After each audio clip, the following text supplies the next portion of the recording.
আরও একটা ড্রপ, প্রতিবার কত কত ড্রপ বলবে আর কতবার সান্ত্বনা দেবে, কতবার বাবা মাকে মিথ্যে বলবে। ডিসেম্বর মাসটা পেরিয়ে গিয়ে যদি একবার জানুয়ারি মাস পড়ে যায় তাহলে আর কারোর ক্ষমতা নেই তোমাকে সিলেকশন এনে দেবে। তার মধ্যে এমন কিছু কমতি নেই যে তুমি পারবে না, মানে ভগবানের পরেই যদি ডাক্তারকে স্থান দিয়ে থাকে তাহলে আমার মনে হয় যে তোমাকে সেই যোগ্যতাটাও অর্জন করতে হবে। মুখে বলে কিছু হয় না, নিজের কাজ দিয়ে জবাব দিতে। নিট এমন একটা এক্সাম যেই এক্সামে আমি শুধুমাত্র পড়লাম আর পড়ে গিয়ে চলে গেলাম আর প্রিপারেশন নিলাম হয়ে গেল, এরকম কিন্তু নয়। সবচেয়ে বেশি যেটা ইম্পর্টেন্ট সেটা হচ্ছে নাম্বার বাড়ছে না দিদি।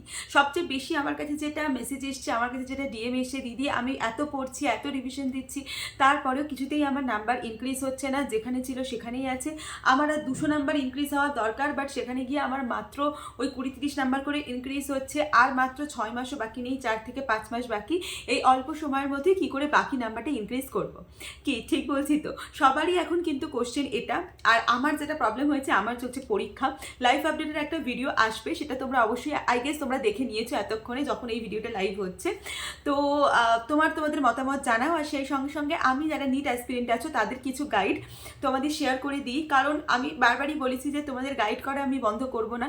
সেটা আমার যত যেরকমই সিচুয়েশন হোক, যাই খারাপ সিচুয়েশন হোক, হয়তো ভিডিও কোয়ালিটি একটু খারাপ হতে পারে কিন্তু কন্টেন্ট বা কন্টেন্ট কোয়ালিটি কোনো দিনও খারাপ হবে না। দিস ইজ লাইক কি বলবো, মানে আমার তরফ থেকে এটা একটা প্রমিস বলতে পারো।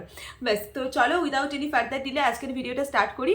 এখন এই মোমেন্টে দাঁড়িয়ে কি করে নিজের নাম্বারকে ইমপ্রুভ করবে, যেটা এখন সবচেয়ে বেশি দরকার। কারণ এই মোমেন্টে দাঁড়িয়ে যদি মক টেস্টে নাম্বার না ইনক্রিজ হয় তাহলে কিন্তু মনোবল, মানসিকতা সব কিছুই খুব ভেঙে যায়, যেটা আমার ক্ষেত্রে খুবই ন্যাচারাল, খুবই হয়েছিল।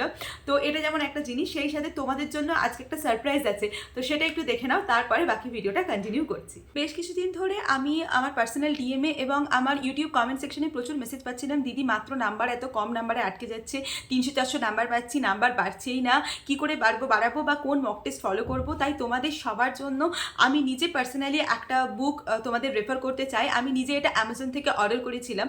তো চলো এই বুকটা ডিটেলস তোমাদের সাথে একটু শেয়ার করে দিই। এটা হচ্ছে HYTS মানে হোম টেস্ট সিরিজ, যেটা লঞ্চ করেছে নিট প্রেপ, এবং এর স্পেশাল কিছু ফিচার্স আছে যেগুলো তো আমার পার্সোনালি খুব ভালো লেগেছে এবং আমার মনে হয় তোমাদের সবার সেটা ট্রাই করা উচিত। প্রথমেই এখানে যেটা আছে লেভেল 1 এর কোশ্চেন এবং লেভেল 2 কোশ্চেন। প্রথমে তোমরা সবাই প্রিপারেশন স্টার্ট করো লেভেল 1 এর কোশ্চেন দিয়ে, তারপর যখন আস্তে আস্তে প্রিপারেশনে প্রো হয়ে যাবে তখন তোমরা অবশ্যই লেভেল 2 এর কোশ্চেন প্র্যাকটিস করতে পারো।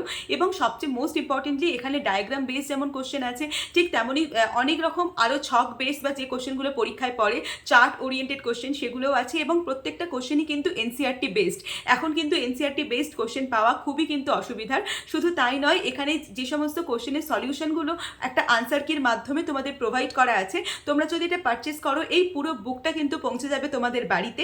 এবং তারপরেও যদি কোনো কিছু সলিউশন তোমাদের বুঝতে অসুবিধা হয় তাহলে তোমরা টেলিগ্রাম যে বোট আছে, যেটা আমি এখানে মেনশন করে দিচ্ছি, সেই বোটে কিন্তু তোমরা যোগাযোগ করলে অডিও, ভিডিও এবং টেক্সট 3 রকমের সলিউশন কিন্তু তোমরা পেয়ে যেতে পারো। তো এই বুকটা নো ডাউট একটা ভীষণ হেল্পফুল বুক। আর সবচেয়ে ইন্টারেস্টিং যেটা ফিচার্স এই বইয়ের সাথে থাকছে সেটা হচ্ছে শুধুমাত্র তো কোশ্চেন প্র্যাকটিস করলেই হয় না, তার থেকে বেশি এটা দরকার সেটা হচ্ছে এক্সাম ওরিয়েন্টেড প্যাটার্নে কোশ্চেন প্র্যাকটিস করা।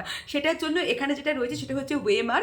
এখানে টোটাল যে সমস্ত সেটসটা রয়েছে 20 সেটস কোশ্চেন যেটা রয়েছে, সেই 20 সেটস কোশ্চেনের সাথে কিন্তু ওয়েমারও প্রোভাইড করা আছে। এই ওয়েমারগুলো তোমরা ফিল করে প্রপারলি এক্সাম ওরিয়েন্টেড প্যাটার্নে কিন্তু কোশ্চেন প্র্যাকটিস করতে পারো। তো এই বইটা অ্যামাজন, ফ্লিপকার্ট এবং সমস্ত অ্যাপেই কিন্তু অ্যাভেলেবেল আছে।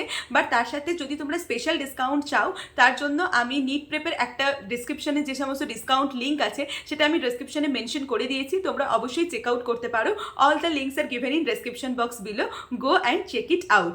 আর অবশ্যই তোমরা প্রাইসটাও কিন্তু অনেকটা কমে পেয়ে যাবে নিট প্রেপের ওয়েবসাইট থেকে কিনলে।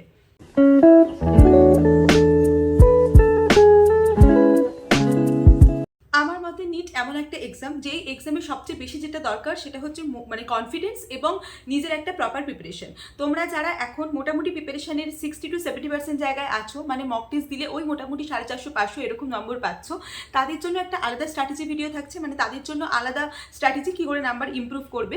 আর যারা ওই 200 থেকে 300-র মধ্যে আছে, যেটা আমি মানে দীর্ঘ 3 থেকে 4 বছর আমি মানে এই 200 থেকে 300 বা 400 এইটার মধ্যে ছিলাম, তাই এদের জন্য বোধহয় আমি সবচেয়ে ভালো করে এই জিনিসটা গাইড করতে পারবো, তাদের জন্যই মেনলি ডিটেলস আজকে ভিডিওটা থাকছে। সো চলো ভিডিওটা আস্তে আস্তে তোমাদের সাথে শেয়ার করি, অ্যান্ড আই গেস তোমাদের একটু হলেও এই ভিডিওটাতে হেল্প হবে। তো সবাইকে লাস্ট অবধি দেখার জন্য আমি মানে অনুরোধই করতে পারি আর কি করতে পারি। তো ঠিক আছে, চলো শুরু করি। প্রথমে যেটা বলবো সেটা হচ্ছে সবার আগে এটা চেক করো যে তোমার সিলেবাস কমপ্লিট হয়েছে কিনা। কারণ সিলেবাস যদি কমপ্লিট না হয় তাহলে সবার আগে যেটা করো সিলেবাস কমপ্লিট করো। এবার তোমার ধরো অনেক সিলেবাস বাকি আছে, তোমার মনে হচ্ছে দিদি আমি কোনটা করবো না, সেই রকম সিচুয়েশন যদি দাঁড়িয়ে থাকো তাহলে আমি বলবো সবার আগে একটা লিস্ট তৈরি করো যে কোন চ্যাপ্টার থেকে বেশি কোশ্চেন আসছে, কোন চ্যাপ্টার থেকে কম কোশ্চেন আসছে। যেমন কেমিস্ট্রির একটা চ্যাপ্টারের কথা আমার এখন মনে পড়ছে, সেটা হচ্ছে কম্পাউন্ডের একটা চ্যাপ্টার ছিল না, কম্পাউন্ডের ওপরে, আমার এক্স্যাক্টলি মনে নেই, কমপ্লেক্স কম্পাউন্ড আইগিস এরকম কিছু একটা চ্যাপ্টার ছিল। তো হ্যাঁ, তো ওই চ্যাপ্টার, আমার এক্স্যাক্ট নামটা মনে নেই, তোমার যদি মনে থাকে তোমরা অবশ্যই কমেন্ট করে জানিও। তো ওই চ্যাপ্টারটা থেকে প্রচুর মানে কোশ্চেন আসতো, কিন্তু ওই চ্যাপ্টারটা আমার অতটা ভালো লাগতো না, ওই চ্যাপ্টারটা অতটা ভালো করে করতেও পারতাম না। শেষে আমি কি করলাম, একটা পরীক্ষার আগে শুধু জাস্ট ওই চ্যাপ্টারটা আমি রেডি করে চলে গেলাম এবং আমি দেখলাম এক্সামে বসে আমি 4টে কোশ্চেন, মানে 4টে মানে 5-20 নাম্বার, তো আমি ইজিলি নামিয়ে আসতে পারলাম। তো সবার আগে যেটা করবে সেটা হচ্ছে তোমার ওই যে লিস্ট বানাবো এবং সেই লিস্ট ধরে আয়নিক ইকুইলিব্রিয়াম, ওই যে কোঅর্ডিনেশন কম্পাউন্ড যেটা চ্যাপ্টারটার নাম বললাম ওই চ্যাপ্টারটা, তারপরে যেগুলো ইম্পর্টেন্ট কেমিক্যাল বন্ডিং, এই সমস্ত কেমিস্ট্রির ক্ষেত্রে ইম্পর্টেন্ট চ্যাপ্টারগুলো আগে করে নাও। সেম অ্যাপ্লিকেবল হবে ফিজিক্সের ক্ষেত্রে, সেম অ্যাপ্লিকেবল হবে বায়োলজির ক্ষেত্রে। তারপরে একটা করে হাই ওয়েটেজ টপিকগুলো কমপ্লিট করে এবার তোমরা এক্সাম দিতে চাও, ঠিক আছে? এটা কিন্তু খুব বেশি ইম্পর্টেন্ট। আর এখন কিন্তু যারা এক্সাম শুরু করোনি সবাইকে বলবো এক্সাম যত তাড়াতাড়ি সম্ভব শুরু করে দাও, কারণ এখন এই সিচুয়েশনে বসে তুমি যদি এক্সাম না শুরু করো তাহলে কিন্তু আর সময় নেই। কারণ এখন থেকে তোমাকে ওই হাফ টেস্টগুলো দিতে হবে এবং আফটার লাইক ফিউ মান্থস, মানে তুমি ধরো জানুয়ারি মাসের মধ্যে তোমাকে ফুল টেস্টে শিফট করতে হবে, কারণ না হলে কিন্তু কোনোভাবেই সম্ভব নয়। এরপরে যেটা বলবো সেটা হচ্ছে নিজেকে নিজে অ্যানালাইসিস করো। প্রতিদিন ঘুম থেকে ওঠার আগে যেমন মেডিটেশন করছো এবং একটা চেকলিস্ট নিয়ে বসছো যে আমি আজকে সারাদিনে এই ভিডিও এইগুলো দেখবো, এতগুলো ভিডিও দেখবো, এতগুলো এই করবো, এতগুলো করবো, একটা প্রপার স্টাডি শিডিউল আমি তোমাদের সাথে শেয়ার করে দিয়েছি, চাইলে সেটাও দেখতে পারো। ঠিক সেই সঙ্গে তোমাদের আরেকটা কি করা উচিত, রাত্রেবেলা ঘুমোতে যাওয়ার আগে আমি আমার টার্গেটের কতটা কমপ্লিট করতে পারলাম, কতটা পারলাম না, সেটাও কিন্তু অবশ্যই অ্যানালিসিস করে দেখো। আর যেটা সবচেয়ে বেশি ইম্পর্টেন্ট সেটা হচ্ছে দিনের মাঝখানে যে কোনো একটা সময় নিজেকে একটা চেক দাও যে আচ্ছা এখন দুপুর 12টা বাজছে, সকাল 6টা থেকে দুপুর 12টা পর্যন্ত আমার এতটা কমপ্লিট করার কথা ছিল, আমি এতটা কমপ্লিট করতে পেরেছি, বাকি এখনও এতটা কমপ্লিট বাকি। সেই মতো সেকেন্ড হাফে দরকার হলে আরও বেশি পড়ো, আরও বেশি জোর দিয়ে পড়ো, ঠিক আছে? ফিজিক্সের কথা যদি বলি, ফিজিক্সের ক্ষেত্রে কোশ্চেন প্র্যাকটিস অনেক বেশি দরকার। মক টেস্টের পেপার যখন সলভ করছো তুমি বুঝতে পারবে হয়তো ইউনিট টেস্টে সেই কোশ্চেনটা এসছে, সেই কোশ্চেনটা তুমি মক টেস্টে পাচ্ছ না, আবার একবার ফুল টেস্টে পাচ্ছ না। কেন পাচ্ছ না? কারণ তুমি ওই ইউনিট টেস্টের পেপারটা প্রপারলি অ্যানালিসিস করোনি। প্রপারলি অ্যানালিসিস যদি না করতে পারো তাহলে কিন্তু কোনোভাবেই নাম্বার ইমপ্রুভ হবে না। আমার নিজের পার্সোনালি মনে পড়ে আমি শুধু অ্যানালিসিস দিয়েই বোধহয় আমার নিটে 30 থেকে 40 নাম্বার বাড়িয়েছিলাম। কী করে বাড়িয়েছিলাম? বাড়িতে যখন আসতাম তখন যে কোশ্চেনগুলো পারলাম না, যে কোশ্চেনগুলো তুক্কা মারলাম, আর যে কোশ্চেনগুলো অন্য কারোর থেকে দেখে নিলাম, বা যে কোশ্চেনগুলো আন্দাজে ধরো মানে করে দিয়েছি তারপরে দেখি ভুল হয়ে গেছে বা হয়তো ঠিকও হয়ে গেছে, সেই কোশ্চেনগুলো বাড়িতে এসে আলাদা করে নিয়ে বসা, একটা মিস্টেক কপি, এরকম একটা মিস্টেক কপি সবাই বানাবে, সেই মিস্টেক কপিটাকে মেনটেন করা এবং সেই মিস্টেক কপিতে প্রত্যেকটা জিনিস লেখা। তোমার যদি কিছু ভুল করো, যদি একটা ধরো তোমার মনে হচ্ছে আমি পড়তে ভুল করেছি কোশ্চেন, সেটাকেও তুমি লিখে রাখো এবং প্রত্যেক দিন প্রত্যেক সপ্তাহে এক্সাম দিতে যাওয়ার আগে সেই মিস্টেক মিস্টেকগুলোকে একবার করে পড়ে যাওয়া। এটা আমি বহুবার বলেছি, আবারও বলছি, এগুলো কিন্তু খুব বেশি ইম্পর্টেন্ট।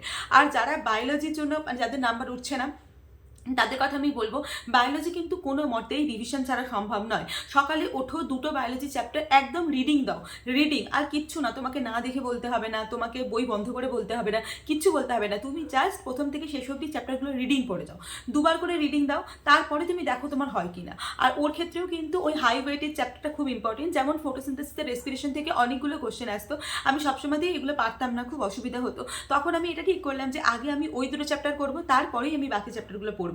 এইভাবে নিজেকে চ্যালেঞ্জ দাও। দেখো তো একটা কথা আমি লাস্টে তোমাদের এটা বলতে চাই যে সব কিছু ঠিক আছে, বাট নিজের কাছে নিজেকে দাঁড়াতে পারো আয়নার সামনে? যখন প্রতিবারে মক টেস্ট মানে 3বার 4বার 5বার ড্রপ হয়ে যাচ্ছে, তারপরেও কি তুমি ওই নিজের সামনে নিজেকে আয়নার সামনে কি করে দাঁড়াও? নিজের সামনে জবাবদিহি করতে পারো? নিজের বাবা মায়ের সামনে জবাবদিহি করতে পারো? যদি না পেরে থাকো তাহলে আমি বলবো যে এটাই তোমার রাইট টাইম, আর নিজেকে সুযোগ দেওয়ার মতো কোনো সময় নেই। দেখো এরপরে 2 মাস বাকি থাকে, 1 মাস বাকি থাকবে, তখন আমি বা অন্যান্য ইউটিউবার দাদা দিদিরা যতই 1 মাসের স্ট্র্যাটেজি, 2 মাসের স্ট্র্যাটেজি, 15 দিনের স্ট্র্যাটেজি শেয়ার করুক না কেন, এই লাস্ট 6 মাস যদি একবার চলে যায়, এই ডিসেম্বর মাসটা পেরিয়ে গিয়ে যদি একবার জানুয়ারি মাস পড়ে যায়, তাহলে আর কারোর ক্ষমতা নেই তোমাকে সিলেকশন এনে দেবে। তার থেকে এটা বেটার না, এখনও তোমার হাতে নিজের সিলেকশনটা আছে। নভেম্বরের এই সময় থেকে প্রিপারেশন আমি শুরু করেছিলাম, নভেম্বরের এই সময় থেকে প্রিপারেশন শুরু করে আমি যদি 6 মাসের মধ্যে সিলেকশন নিতে পারি তাহলে তুমিও পারবে। তোমার মধ্যে এমন কিছু কমতি নেই যে তুমি পারবে না। নিজের মধ্যে মনের ভাবটা নিয়ে এসো, ওই মনোবলটা নিয়ে এসো, আর বিশ্বাস করো নিজের মধ্যে কনফিডেন্স একটাই ভাবে বাড়বে যদি তুমি পড়ো। তোমাকে এখন ঘন্টা, দিন, কাল, রাত্রি কিচ্ছু হিসেব করলে হবে না, সারাদিন গরু ছাগলের মতো পড়ে যেতে হবে, রোবটের মতো পড়ে যেতে হবে। তোমার এখন কোনো ফিলিংসের দাম নেই, কিচ্ছুর দাম নেই, কারণ আলটিমেটলি তোমার জন্য একটা ভালো লাইফ ওয়েট করছে। মেডিকেল কলেজে একটা বেস্ট লাইফ ওয়েট করছে। তুমি কেন বাড়িতে বসে বসে নিজের টাইমটাকে ওয়েস্ট করবে? বাড়িতে বসে বসে নিজেকে আরও একটা ড্রপ প্রতিবার কত ড্রপ বলবে আর কতবার সান্ত্বনা দেবে, কতবার বাবা মাকে মিথ্যে বলবে? এই কথাগুলো তোমাদের একটু ভাবা উচিত, কারণ এইভাবে চলতে পারে না। আমি যে ভুলগুলো করেছি সেই ভুলগুলো যাতে তোমরা না করো, সেই জন্য প্রত্যেক দিন আমি চেষ্টা করি তোমাদের সাথে কিছু না কিছু নতুন, কিছু না কিছু ভুলগুলো তোমাদের ধরিয়ে দেওয়া। কারণ যে এই ভুলগুলো যদি করতে থাকো তাহলে কোনোভাবেই সিলেকশন হওয়া সম্ভব নয়। আমি চাই যে ভুলগুলো একবার আমি করে ফেলেছি আমার মাধ্যমে তোমরা সেই ভুলগুলো শিখে নাও, যাতে তোমাদের আর কোনো রকম কোনো ভুল না থাকে। কারণ এমবিবিএস বা মেডিকেল এমন একটা জায়গা যেখানে এসে তোমাকে অনেক পড়তে হবে, তোমাকে প্রচুর পড়তে হবে। তুমি যদি ওই নিটের সময় ওই পড়ার হ্যাবিটটা নিয়ে না আসো, তাহলে কোনো দিনই এমবিবিএসে এসে এত প্রেশার সহ্য করতে তুমি পারবে না। তুমি এখানে এসে ফিজিক্স, কেমিস্ট্রি, বায়োলজি তিনটেরই অ্যাপ্লিকেশন দেখতে পাবে। তার জন্য তোমাকে নিটের মতো একটা এক্সাম ক্র্যাক করা দরকার। বিশ্বাস করো, এখন আমার ফ্যামিলিতে যদি কেউ অসুস্থ হয়ে যায়, আমি যদি নিজে অসুস্থ হয়ে যাই, আমার কোথাও গেলে কোনো ফিস লাগে না। আমি কোনো ডক্টর দেখাতে গেলে আমাকে ফিস দিতে হয় না, because I am a medical student. তাহলে এই যে জিনিসগুলো তুমি নিজের, এই যে জিনিসটা আমার মনে হয় না যে এমনি এমনি আসে, এই জিনিসগুলো না অর্জন করতে হয়। আর মেডিকেল এমন একটা জায়গা, ডাক্তারি এমন একটা জায়গা যেটা তো তোমাকে অনেক খেটে অর্জন করতে হয়। কারণ মানুষ যদি ভগবানের স্থান, মানে ভগবানের পাশে ডাক্তারকে রেখে থাকে, মানে ভগবানের পরেই যদি ডাক্তারকে স্থান দিয়ে থাকে, তাহলে আমার মনে হয় যে তোমাকে সেই যোগ্যতাটাও অর্জন করতে হবে। আর এই যোগ্যতাটার প্রথম স্টেপ হচ্ছে মেডিকেল চান্স পাওয়া, নিটে ক্র্যাক করা। আর তার জন্য সবচেয়ে বেশি যেটা দরকার কনসিস্টেন্সি, হার্ডওয়ার্ক, ডিসিপ্লিন এবং নিজের ফিজিক্যাল, ইমোশনাল এবং মেন্টাল ওয়েলবিং। সেটা একমাত্র তুমি করতে পারো। মেডিটেশন তোমাকে দেবে মেন্টাল ওয়েলবিং, তোমার রেগুলার কনসিস্টেন্সি তোমাকে দেবে একটা মেন্টাল এবিলিটি যে কোনো এক্সাম ক্র্যাক করার জন্য। কোনো এক্সাম কঠিন নয়, সেটা নিট হতে পারে, সেটা আইআইটি জেই হতে পারে, ইউপিএসসি হতে পারে, কোনো এক্সাম কঠিন নয়। যে কোনো এক্সাম হোক, তুমি একটা মানুষ, তুমি পৃথিবীর সবচেয়ে উচ্চতম জীব, তোমার ক্ষমতা আছে যে কোনো এক্সাম ক্র্যাক করার। শুধু নিজেকে বলো যে হ্যাঁ আমি এক্সাম ক্র্যাক করবো, যতক্ষণ না পর্যন্ত নিট এক্সাম ক্র্যাক হচ্ছে ততক্ষণ আমি ছাড়বো না। নিজেকে নিজে চ্যালেঞ্জ দাও, যতক্ষণ না পর্যন্ত ডু অর ডাই সিচুয়েশন নিজের জন্য ক্রিয়েট করবে ততক্ষণ পর্যন্ত কিন্তু এই এক্সামটা ক্র্যাক করা কোনোভাবেই সম্ভব নয়। কারণ দেখো, স্ট্র্যাটেজি ভিডিও তোমরা অনেক পেয়ে যাবে, কিন্তু এই যে মোটিভেশন, এই যে মেন্টাল মোটিভেশন, সেটা দেওয়ার মতো কিন্তু লোক সবসময় তুমি পাবে না। আমি সবসময় চেষ্টা করি আমার ভুলগুলো তোমাদের মাধ্যমে বোঝানোর। দেখো, স্ট্র্যাটেজি শুধু দিয়ে হয় না, নিজের মনের জোরটাই সব। আর আমাকে করতেই হবে, আমাকে পারতেই হবে, সেটাই সব। একদিন জাস্ট বই খোলো, যত পিআইকিউ আছে একটা চ্যাপ্টারে সব শেষ করে দাও। যতক্ষণ না পর্যন্ত পিআইকিউ শেষ হবে উঠবে না, নিজেকে নিজে চ্যালেঞ্জ দাও। একটা চ্যাপ্টার খোলো, তাতে 20টা কোশ্চেন আছে, পরপর 20টা কোশ্চেন 10 মিনিটে নামিয়ে দাও। ঠিক আছে, এইভাবে করো। ফিজিক্সের কোশ্চেন, কেমিস্ট্রির কোশ্চেন, বায়োলজির কোশ্চেন, প্রচুর কোশ্চেন প্র্যাকটিস করো। কারণ একমাত্র প্র্যাকটিসই তোমাকে পারফেক্ট করতে পারবে, শুধু রিডিং পরে তুমি পারফেক্ট হতে পারবে না। আর মক টেস্ট যেটা দেবে, সেই মক টেস্টটা অ্যানালাইসিস মাস্ট করতে হবে। নিজের ভুল থেকে নিজে শেখো।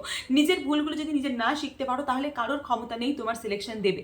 এই যে রিজনগুলো আমি তোমাকে বললাম, সেই রিজনগুলোই কিন্তু একমাত্র তোমাকে সিলেকশন দিতে পারে। এছাড়া দেখো, 650 নাম্বার, 700 নাম্বার, এটা পুরোটাই ডিপেন্ড করে, 600-র উপরে নাম্বারটা পুরোটাই ডিপেন্ড করে তোমার আরও বেশি হার্ডওয়ার্কের উপর। আগে তো ওই দোরগোড়ায় গিয়ে পৌঁছাও, আগে তো 600-র উপরে তো নিজেকে নাম্বারটা নিয়ে যাও, তারপরে বাকিটা ভাবো।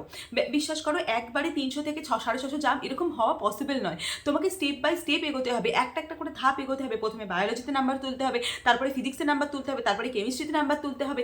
আস্তে আস্তে এগোতে হবে। 3টে সাবজেক্ট একসাথে যদি এগিয়ে নিয়ে যেতে পারো তাহলে তো খুব ভালো, কিন্তু যদি না পেরে থাকো তাহলে আমার সাজেশন একটা একটা করে এগো। এবং নিজের দিনের পড়ার টাইমের কোনো লিমিট রেখো না।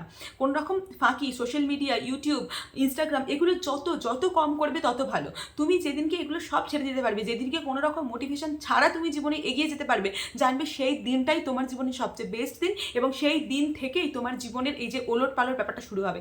সেই দিন থেকেই তুমি নিজেকে পুরোপুরি 180 ডিগ্রি চেঞ্জ করে নিতে পারবে। দেখো, 360 ডিগ্রি নিজেকে চেঞ্জ করার কোনো প্রয়োজন নেই, কারণ তুমি সেই একই জায়গায় এসে পৌঁছাবে। যেটা দরকার সেটা হচ্ছে 180 ডিগ্রি চেঞ্জ। সেটা যেন আমি সবার মধ্যে দেখতে পাই।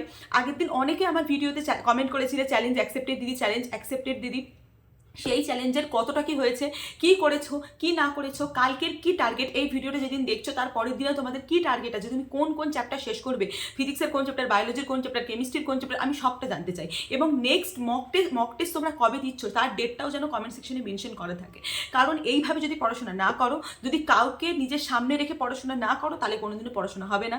যাদের বাবা মা, ভাই বোন, দাদা বৌদি, বয়ফ্রেন্ড গার্লফ্রেন্ড আছে তাদের কথা আমি বলছি না, যাদের কেউ নেই আমি তাদেরকে বলছি তোমরা আমাকে জানাও, আমি পার্সোনালি দেখবো দেখবো, আমি পার্সোনালি শুনবো, এবং যদি কোনো রকম কোনো প্রবলেম হয় সেখানে আমি তোমাদের হেল্প করবো যে সেই প্রবলেমগুলো যেন তোমরা না ফেস করো, বা কোনো রকম ধরো তুমি একটা বানিয়েছো তোমার ডেইলি শিডিউল, সেটাতে কোনো প্রবলেম হচ্ছে, তখন কিন্তু আমি পার্সোনালি সেটা অ্যানালিসিস করতে পারবো যে এটা করো না, এটা না ছাড়া অন্য কিছু করো। আর কিছু কিছু সাবজেক্টকে কখনোই ইগনোর করো না, লাইক বায়োমলিকিউলস, পলিমার, তোমার ইনঅর্গানিক কেমিস্ট্রিতে ব্লক কেমিস্ট্রি, এগুলো কোনো রকমভাবে যেন ইগনোর না হয়। এই সমস্ত যে সমস্ত ডায়াগ্রামগুলো আছে এনসিআরটিতে, যে সমস্ত এনসিআরটিতে ছকগুলো আছে সেগুলো যেন কোনো রকম না মানে হয়, ইগনোর হয়। আর ফিজিক্সের ইউনিট সেটা যেন কোনো রকমভাবে কিন্তু ইগনোর না হয়। তো এই জিনিসগুলো সবসময় মাথায় রাখার চেষ্টা করো, যে কথাগুলো বললাম। তোমার ভবিষ্যৎ তোমার হাতে, তোমার বাবা মায়ের মান সম্মান সব কিছু তোমার হাতে। তোমার তোমার আত্মীয় স্বজনের এত কথা বলা, তোমাকে নিয়ে পিছে পিছে এত বাজে কথা বলা, ওর কোনো অকাত নেই, ওর কোনো ক্ষমতা নেই, এই সমস্ত কথাগুলো বলা, সব কিছু কিন্তু তোমার হাতে। মুখে বলে কিছু হয় না, নিজের কাজ দিয়ে জবাব দিতে হয়। তোমরাও তেমন নিট ক্র্যাক করে তোমাদের সবাইকে জবাব দিতে হবে। আমি যেমন দিয়েছি তোমরাও পারবে, আমি যদি পেরে থাকি তোমরাও পারবে, এটা সব সময় মনে রাখবে, ঠিক আছে? আই গেস মানে আমি অনেকটা বোঝাতে পারলাম তোমাদের, যারা এখনো পর্যন্ত সিরিয়াস হচ্ছিলে না, টাইম ওয়েস্ট করছিলে, আই গেস আজকের ভিডিওটার পর তারা সিরিয়াস হবে। So that's it for today's video.